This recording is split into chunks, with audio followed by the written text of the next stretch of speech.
characteristics of God in the Old Testament, and it's basically the counterpart to the New Testament word grace.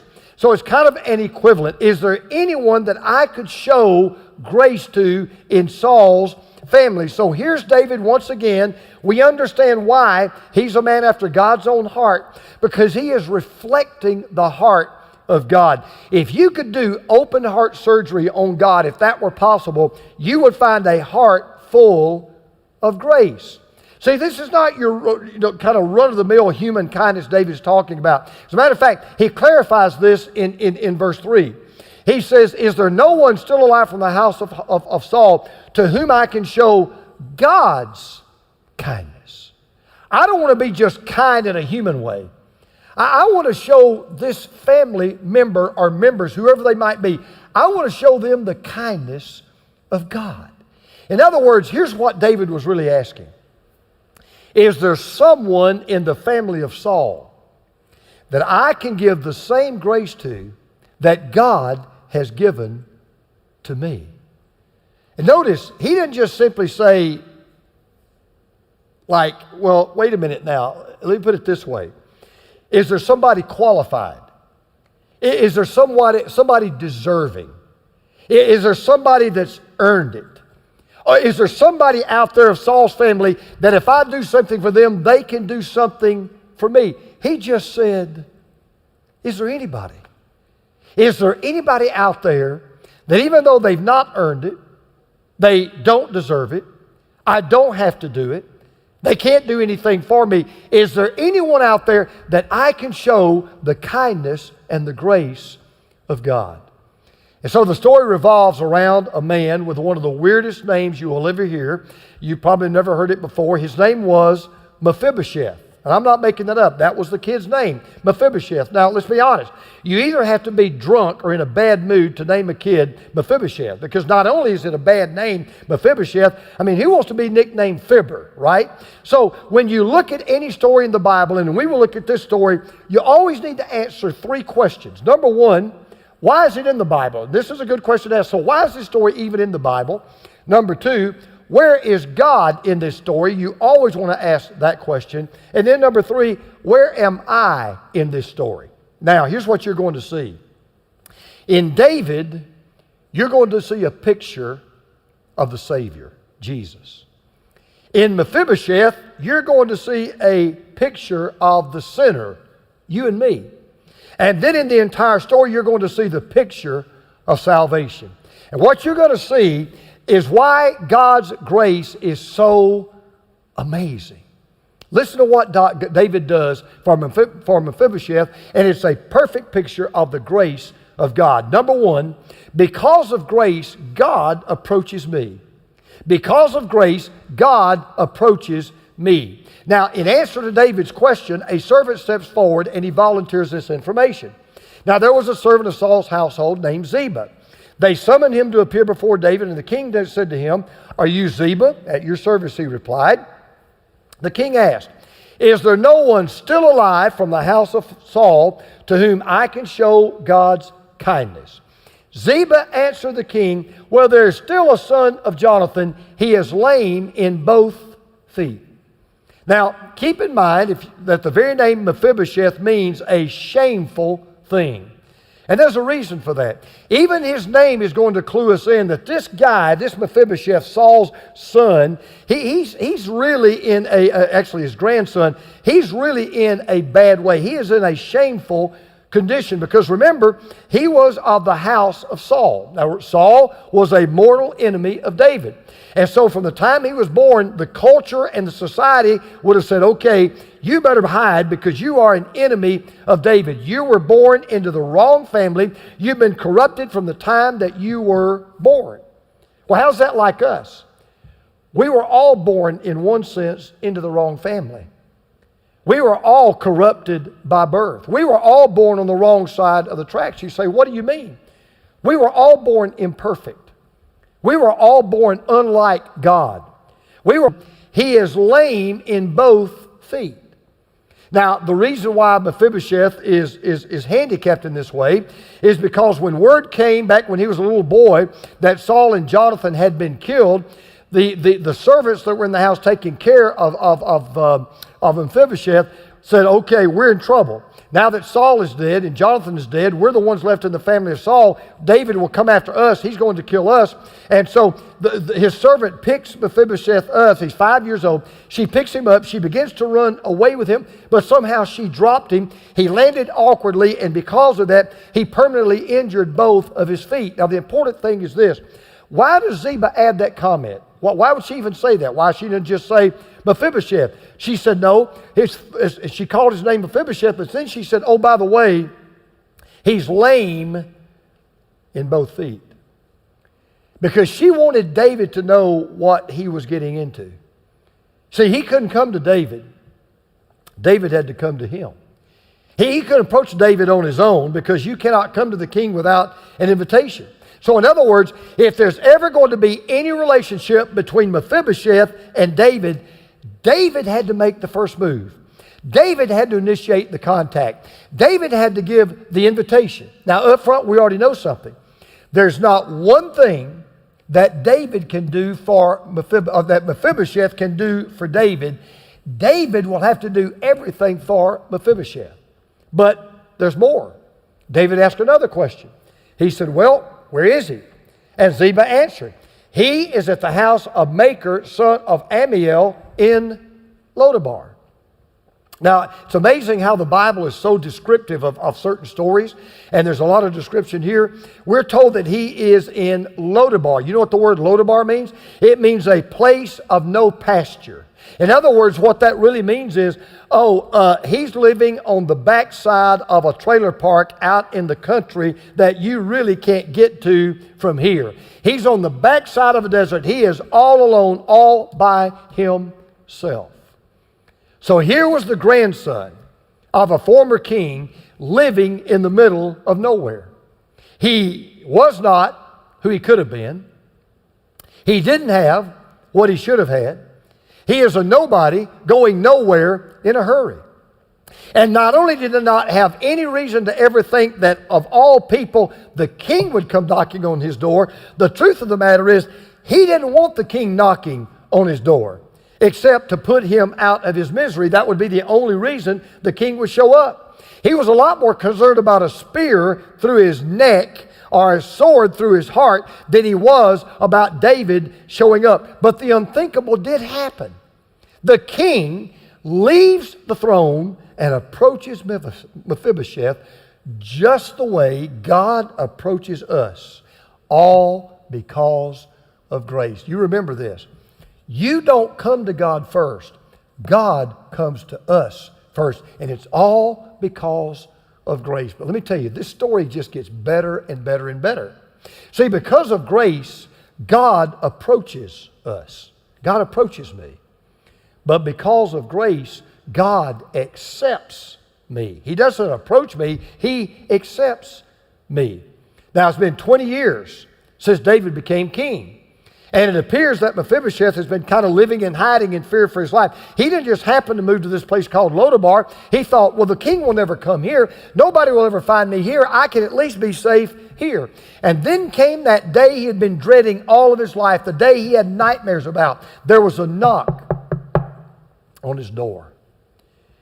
With trembling hands, on his hands and knees, he crawls toward the door and he opens it, and sure enough, his worst nightmare has come true. There's no mistaking who this is. This is not an insurance salesman. These are the king's officials. And who knows if he was more scared or relieved, but it didn't matter. He figured he was looking death right in the face. And there was no way that he could have ever anticipated what is about to happen, because here's what's about to happen. He is about to get not what the culture of that day say he deserved, not what the unwritten law of the land say that he deserved, not what society would say that he deserved. He was about to get the one thing he did not deserve. Because the one thing that Mephibosheth needed was not justice. He didn't even need mercy. Mercy would have just left him alone in his miserable condition. He needed grace. So listen to what happens in these next words. So King David had him brought from Lodabar from the house of Machir, son of Ammiel. He had him brought from Lodebar, from the house of Machir, son of Ammiel. Now, once again, as a reminder, it wasn't Mephibosheth that came after David. It was David that came after Mephibosheth. See, the sheep never seeks the shepherd. The shepherd seeks the sheep. And if you ever come to a place where you say you found God, I got news for you. It was because God first found you. When you start looking for God, it's because you all of a sudden realize God has been looking for me. And so now he finally hears these words he had been dreading for 2 decades. Mephibosheth, the king wants to see you. And Mephibosheth probably thought, yeah, I know. I knew this day was coming. But notice again, he had him brought from Lodebar, from the house of Machir, son of Ammiel. I'm sure he thought that they would make him crawl every single step of the way to the palace. He probably couldn't believe his eyes when he saw this beautiful gleaming chariot decked out with cushioned seats, an umbrella, water, warm bread. He's thinking, what in the world's going on? Is this the way I'm going to my execution? Is this the way I'm going to be hung? Is this the way I'm going to be beheaded? Because think about it now, Mephibosheth hadn't been treated like this since he was a kid. And he's thinking, surely the king knows I'm crippled. Surely the king knows I'm broken. Surely the king knows I've got nothing to offer him except lame legs. But the king is accepting him just the way he is. What a beautiful picture of the way God comes to us. Because I don't know how you think you came to God. Let me tell you how we all came to God. When we came to God, we were not worthy of coming to God, which is why God comes to us first. And God came to us when we were dirty. And God didn't demand that we clean up first. God brings us to His home and He cleans us up. God comes to us when we're messed up. And He doesn't wait until we get our act together. He says, listen, I'm going to bring you to my house and I'm going to get your act together. Now remember, this was before handicap ramps and designated parking places, motorized wheelchairs. I mean, when David found out this kid was crippled, this man was crippled, this kid was lame, David could have easily said, does he have any brothers and sisters?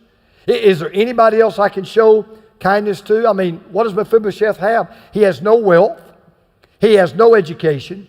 He has no training. I mean, simply put, he has nothing to offer to the king, to the queen. He doesn't even have anything to offer to the lowliest servant in the palace. But David accepts him just the way he is. And I want you to listen to hear anything else. I don't know what your past has been. I don't know what your present looks like. I don't know what you did last night. I don't care what you did a week ago. I don't care. I don't care if you got a police record 6 miles long.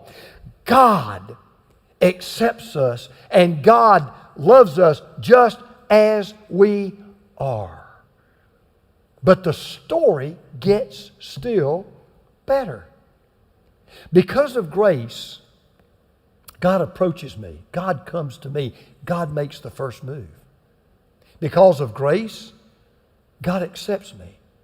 Knowing all of my faults, all of my foibles, all of my flaws, and all of my failures, all the darkness and all the blackness and all the skeletons in my closet, God accepts me just the way I am. Now that would be good enough, right? You say, man, let's go home. You can't.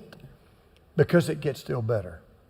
Because of grace, God not only approaches me, and because of grace, God not only accepts me, watch this, because of grace, God adopts me. God adopts me. Now, the moment comes. Mephibosheth is brought before the one man who's going to decide whether he lives or whether he dies. I mean, wouldn't you have loved to have been at that moment? He's shaking like a leaf. He's looking for the bathroom. He is absolutely, I mean, his stomach is in a knot. His blood pressure's off the chart. He's about to hyperventilate. His heart is racing. He thinks, surely this must be the end. And then comes this tear-jerking scene. when Mephibosheth, son of Jonathan, the son of Saul, i.e., the mortal enemy of David, the one who could have been in line for the throne, a threat to the kingdom. The son of Saul came to David. He bowed down to pay him honor. David said, Mephibosheth, at your service, he replied. I mean, what else is he going to say? At your service. Now listen to this. Don't be afraid. Do you think those are the first words he thought David would say to him? Don't be afraid.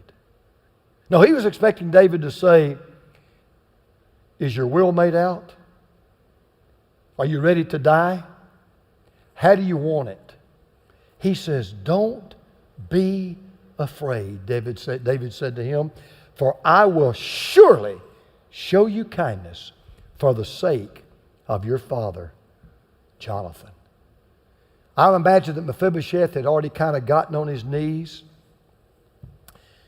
kind of bowed his head.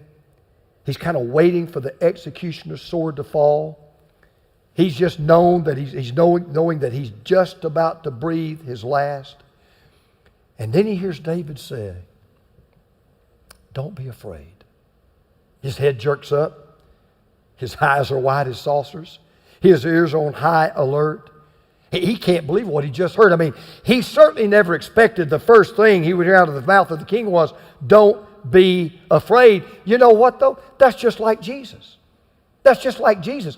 That's why Jesus is a descendant of David and David is an ancestor of Jesus. Because are you aware, I bet you may not be, did you know that the most repeated command from the lips of Jesus was fear not? The number one command that Jesus asked us to obey is fear not. As a matter of fact, did you know that the command of God to not be afraid, listen to this, it is the only command that appears in every book of the Bible. The only one. In all 66 books, somewhere you will find either the phrase fear not or do not be afraid in every book of the Bible.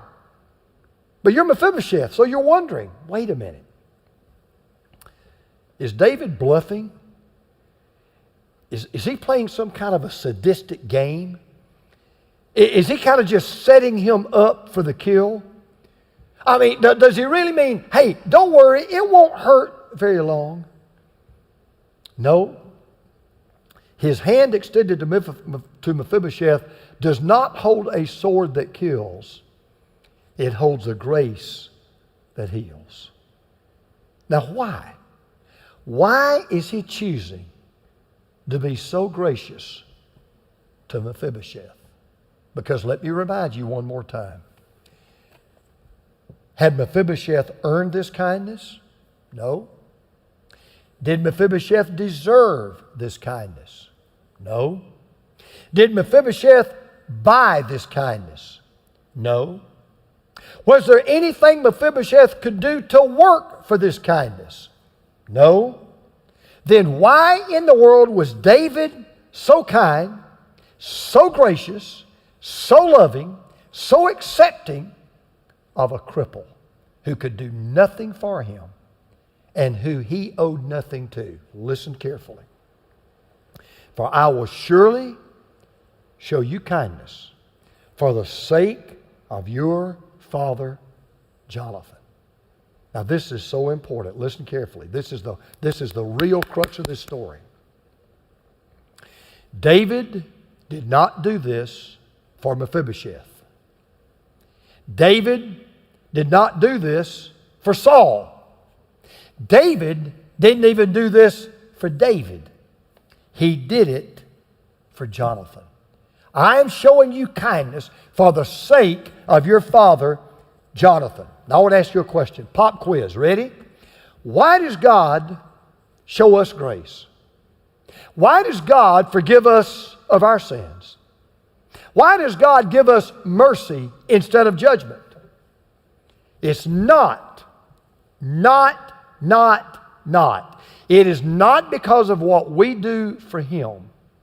It's because of what Jesus, His Son, has done for us. Not because of what we do for Him, but because of what Jesus has done for us. Now, even here, we still can't stop the story and say, well, and Mephibosheth lived happily ever after.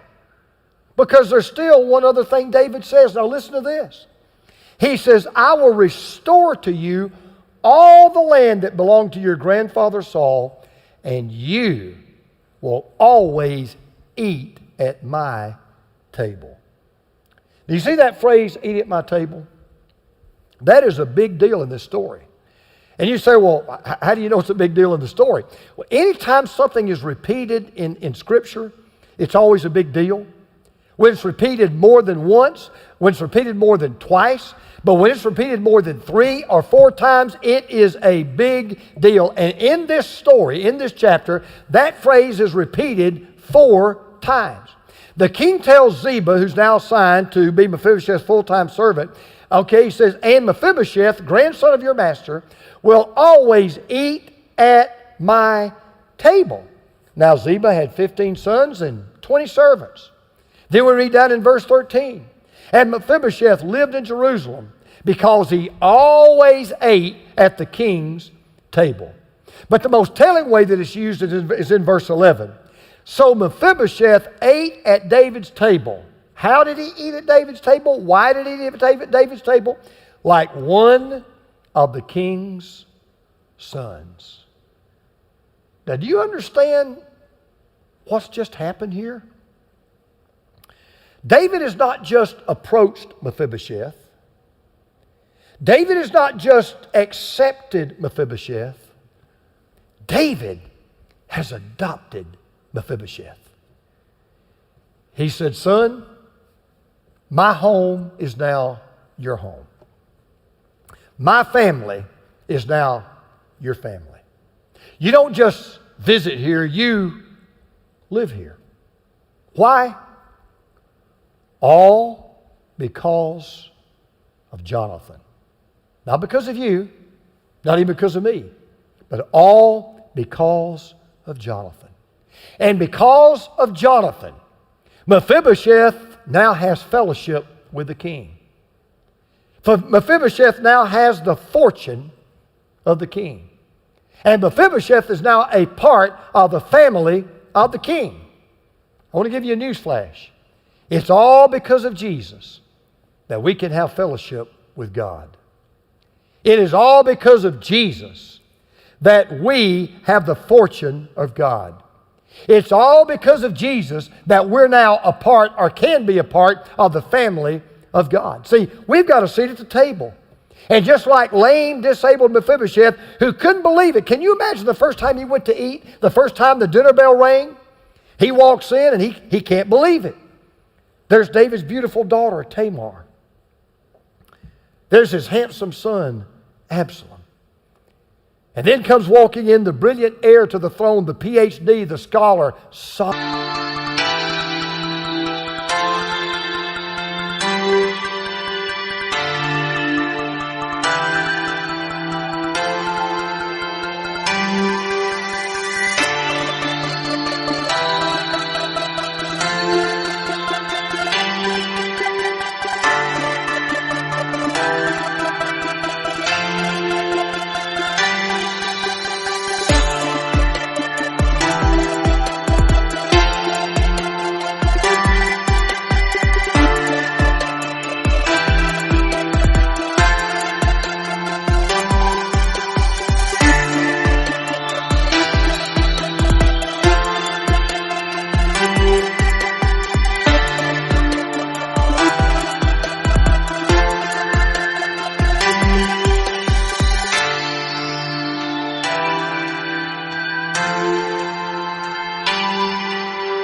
He can't believe it.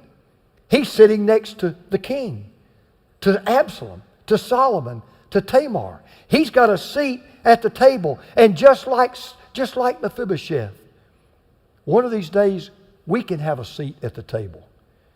And we can sit right next to Abraham and Noah and Moses and Joseph and Daniel and David and Paul and Peter and James and John. And the list goes on and on and on and on and on. Why? All because of Jesus. All because of grace. So I want to close with something. Somebody sent this to me over 20 years ago, and I've never used it until now. And the reason why, when somebody sent this to me, they emailed it to me. When I read it, I remember I said to myself, there's only one story in the Bible that needs to have that illustration. And I'm not going to use that illustration until I preach on this story. Well, this is the story, and here is what I want you to listen to. Don't you listen, draw up closer and listen. The story is called Come to the Table. And it goes like this. And as I begin to read it to you, imagine in your mind right now, you're walking into a restaurant. That's all I want you to do. You are walking into a restaurant, all right? Listen to these words. I shook my head in disbelief. This couldn't be the right place. After all, I couldn't possibly be welcomed here. I glanced down at the invitation, and there it was. It said, come as you are, no jacket required. I went to the address, and there was this beautiful, beautiful restaurant. And I looked through the window, and I saw a room of people whose faces were alight with joy. They were neatly dressed. They were adorned in the finest clothes. They appeared to be as clean as the driven snow. And I looked down at my own tattered and torn clothing, covered in stains. And I was dirtier than my clothes were. I even smelled bad. I said to myself, I don't belong here. This place is not for me. But the words of the invitation just jumped out at me. Come as you are. So I decided to give it a shot.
Mustering up every bit of courage I could, I opened the door to this beautiful restaurant.